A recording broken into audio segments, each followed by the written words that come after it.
فيلم طلقني من الافلام الحلوه اللي ممكن واحد يتفرج عليها بمشاركه العيله عادي جدا. ولكن عشان تعرفوا الفيلم حلو في ايه فمحتاج نتكلم كده في شويه تفاصيل. فلو كنت لسه ما عملتش سبسكرايب فضلا وليس امرا ما تنساش تعمل سبسكرايب. ويلا بينا نخش في الموضوع على طول.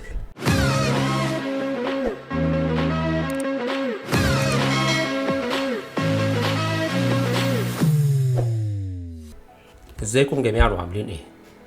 مؤخرا شاهدت فيلم طلقني، وهو فيلم حلو خفيف نقدر نشوفه وسط العيلة، مفهوش اي حاجات خارجة، مفهوش اي ايحاءات، بالاضافة لجرعة الكوميديا اللي فيه، الاغاني، المقاطع، كلها حاجات حلوة على بعض. ولكن علشان نفسر بقى موضوع حلاوة الفيلم جاية منين بالظبط، لازم ناخد الموضوع على مراحل. اول مرحلة طبعا اهم حاجة هي موضوع القصة. قصة الفيلم حلوة جديدة، فيها شوية سسبنس كده، فيها مساحة كبيرة قوي لمشاهد كتيرة قوي اللي هنتكلم عليها، اللي قدروا يدعوا فيها ممثلين مشهورين من بره عشان يأدوا المشاهد دي. فده من الحاجات الحلوة في القصة، بالإضافة إن القصة ممتدة. يعني بداية المفاجأة فيها كانت كويسة، وفي نفس الوقت القصة نفسها تصاعدت مع مفاجآت هما بيكتشفوها خلال الفيلم.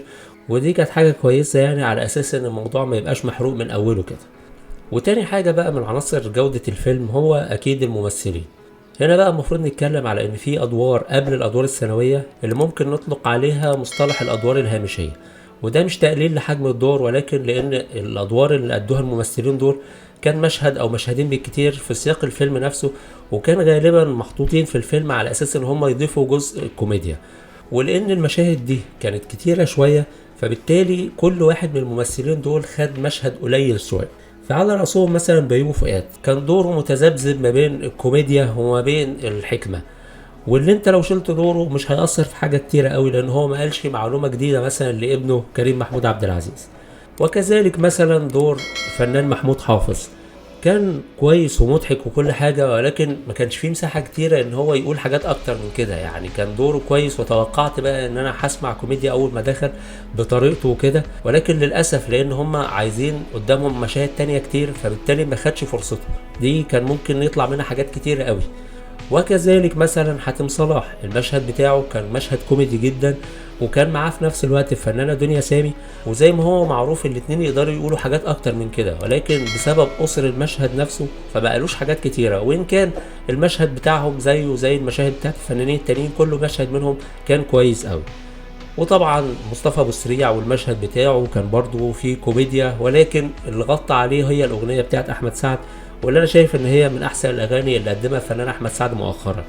وطبعا من الادوار الثانويه دي ظلمت ناس كتيره قوي، على راسهم مثلا زي الفنان علاء مرسي، اللي كان دوره لا قدم ولا اخر، كلمتين بس، بسبب ان المشهد نفسه ما يستحملش كلام اكتر من كده. ومن هنا بقى نبتدي نخش على الادوار الثانويه. الادوار الثانويه على راسها باسم سمره، لان كان ليه دور مؤثر في تغيير مسار الفيلم عامه. وان كان هنا رغم ان هو دور اكبر من ادوار الناس اللي انا ذكرتهم قبل كده، ولكن ما اداش فيه حاجه جديده. يعني طريقه باسم سمره اللي احنا عارفينها ما تفاجئناش، نفس التصنيف ونفس الادوار اللي هو بيمثلها ما كانش فيها حاجه جديده. ولكن هنا بقى من اهم الادوار الثانويه هو دور الفنان شريف حسني، اللي هو قام بدور عثمان المحامي. عجبني جدا ان هم ادوا له الفرصه ان هو ياخد دور كبير زي ده. وكنت مثلا ممكن اتوقع ان منطقي كان حد تاني مثلا مشهور يأدي الدور ده، يعني كان ممكن حتى يأديه بيومي فؤاد او حاتم صلاح. ولكن هم شافوا ان بيومي فؤاد وحاتم صلاح في الادوار اللي عملوها اللي احنا قلنا عليها الهامشيه دي كانت فعلا افضل، بدل ما يجيبوا حد تاني ما يأديش الدور او المشهد الصغير ده بتكثيف الكوميديا اللي فيه. وادوا بقى مساحه للفنان شريف حسني على انه ياخد الدور ده، وهو ادى دور كويس. ولكن انا حابب ان انا يعني لو اوجه له نصيحه، ان هو المفروض يكون في تقمص اكتر للشخصيه كده في تعاملاتها مع الناس تحديدا. ده الحاجه اللي انا مقتنعتش بيها، لكن بصفه عامه بدايه كويسه، وهو تملك الدور بشكل كويس. ننتهي كده بقى من الادوار الثانويه ونخش في الادوار الاساسيه. نبداهم بدينا الشربيني. دينا الشربيني ليها كاريزما، وانا معجب بيها ان هي قادره تحافظ على لياقتها وقادره تحافظ على وجودها. واللي عجبني اكتر في الفيلم انه لاحظت ان في احد المشاهد كان واضح جدا ان هي كانت مريضه اول ما سافروا جورجيا، وواضح جدا ان هي تحملت على نفسها ان هي تقدم كام مشهد كده في الجزء ده، لان ممكن يكون فريق الانتاج ما يقدرش يتاخر اكتر من كده في الفتره اللي هناك، فهي راعت ده.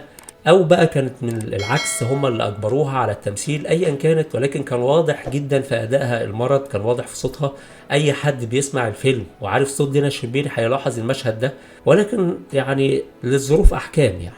وتحية يعني على فريق العمل كله، ان كلهم كانوا متكاتفين على ان العمل يطلع في الوقت المناسب.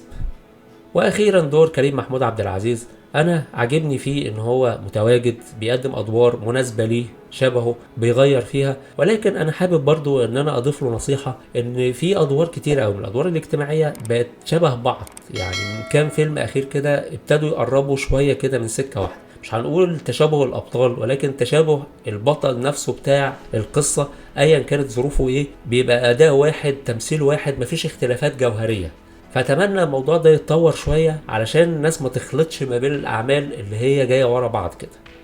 في النهايه ملحوظه بقى الكبيره، ان كان في جزء كبير قوي من الفيلم اتصور في جورجيا. بصراحة يعني في نفس الوقت اللي احنا ممكن نتكلم فيه ان ممكن حاجات زي كده كانتش مستدعية ان هي يتم تصويرها خارج البلاد في عز ازمة الغلاء والدولار وكل الكلام ده. ولكن لما تشوفوا التصوير وتشوفوا الموضوع تم اخراجه ازاي، فحقيقة يعني كان يستاهل كل التكلفة دي.